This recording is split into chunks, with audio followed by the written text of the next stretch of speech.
Alors, est-ce qu'on peut imaginer, donc, à travers ce que vous me dites, qu'il y aurait, entre guillemets, pourquoi pas, peut-être une différence de culture entre le monde rural et les mégapoles tunisiennes. Ça, c'est dans toutes les sociétés. Le circuit touristique, disons. Oui, non, certainement. Voilà. Mais je veux dire, ce que vous appelez donc le tunisien, et qui est une langue parlée qui n'a pas été défendue d'ailleurs, ni par Bourguiba, ni par Ben Ali, qui voulait un arabe soutenu. Oui, tout à fait. Voilà.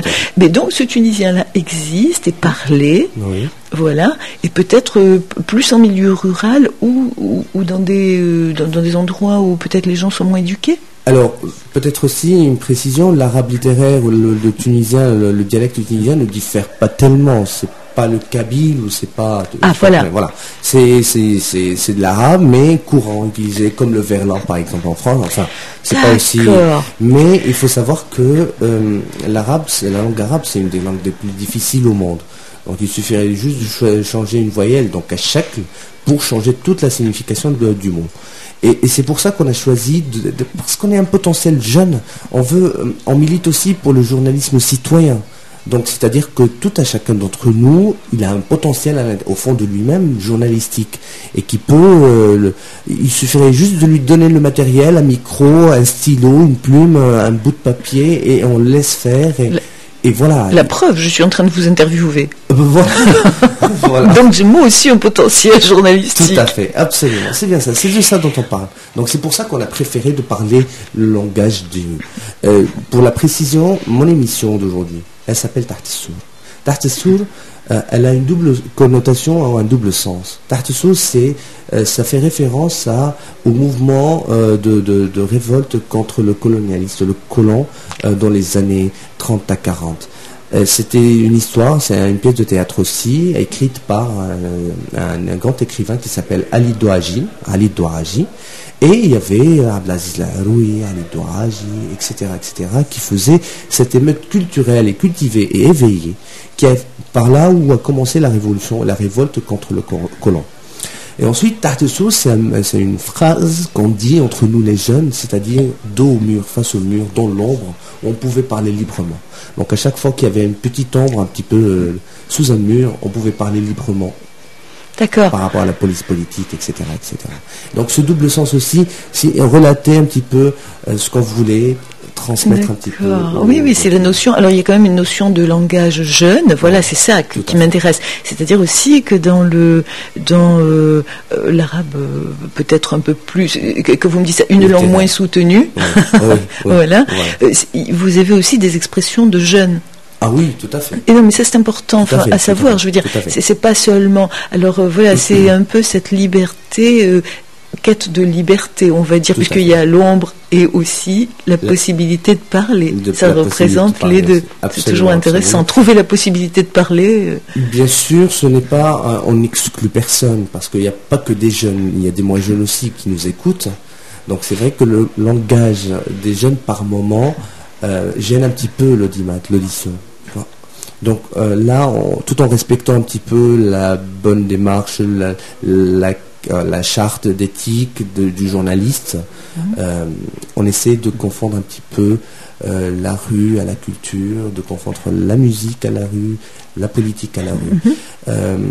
Voilà, c'est au moins ça, quoi. C'est dans ce sens-là qu'on est réformateur. Parce que quand on voit les autres chaînes ou les autres radios pré-révolutionnaires et qui se disent révolutionnaires elles-mêmes, on n'utilise pas la même démagogie, on est simple. C'est comme si on parlait, c'était pas un studio, mais c'était un café-théâtre ou un café-culture, et on discute, on fait que ça. Et on donne une opinion de vue. Vous savez, la mentalité patriarcale dans les pays, enfin dans le pourtour méditerranéen, exige que tant que tu es jeune, tu as le droit de réfléchir, mais peut-être pas d'agir et de parler.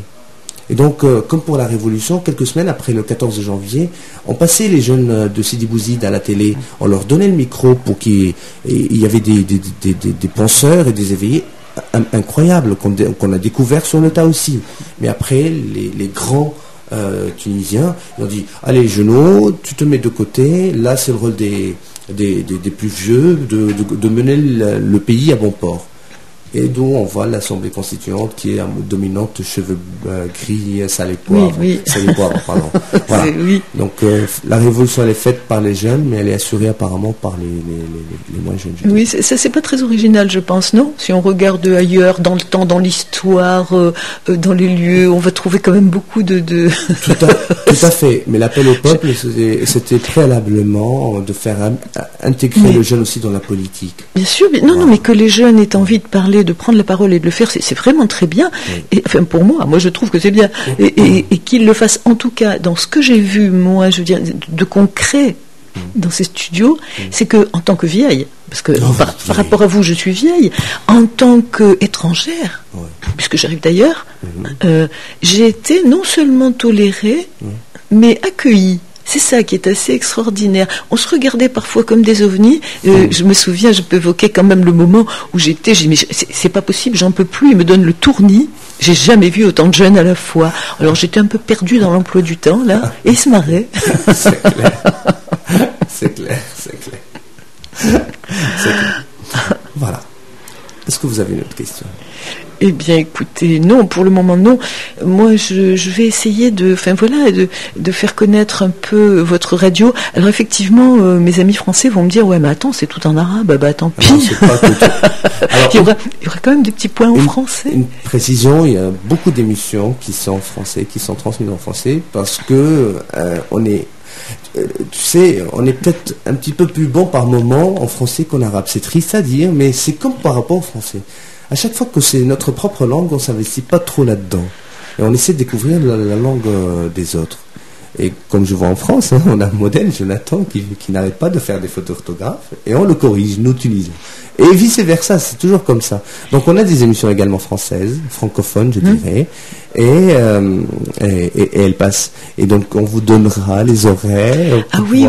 Il faut me tenir au courant. Il faut nous tenir au courant, comme ça je vais répercuter un peu. Parce que nous sommes tous quand même dans nos associations et dans le village où je vis, et même dans ma région entière, quand même, on a une moyenne d'âge qui est beaucoup plus élevée. C'est clair, à la France vieillit. C'est clair. Voilà.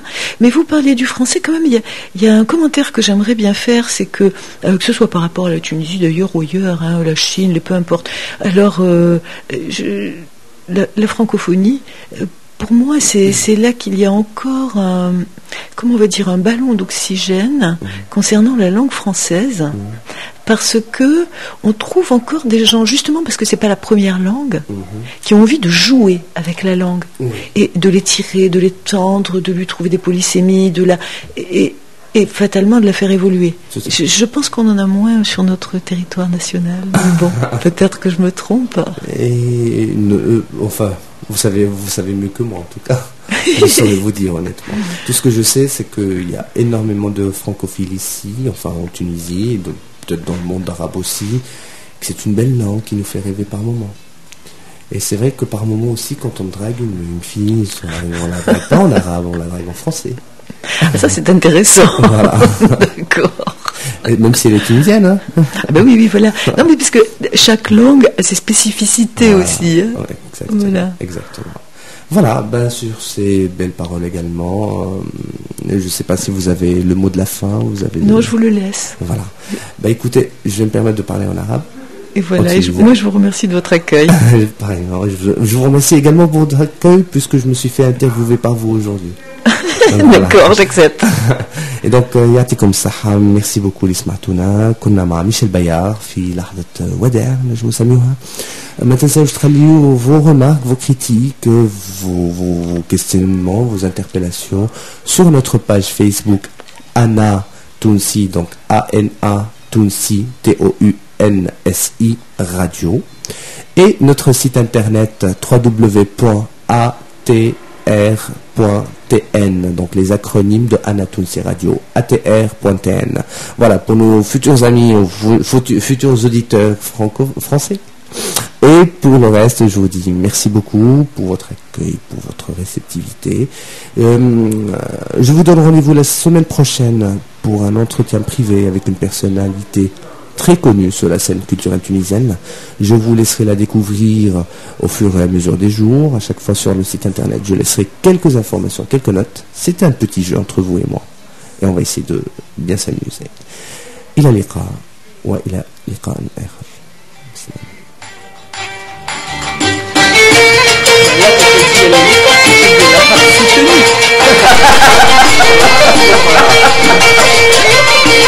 Je sais des fois certaines choses. Et puis je rêve, mais autant l'autre que j'ai merdé, autant celui-là.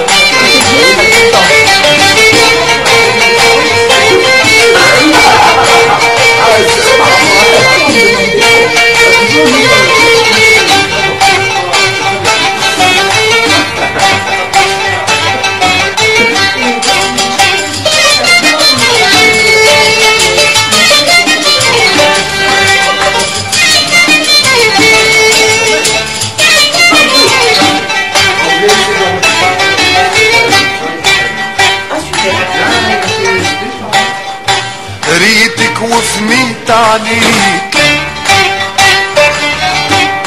وقعدت نتبع فيك يا بنية باب سويقة 5 وخميس عليك.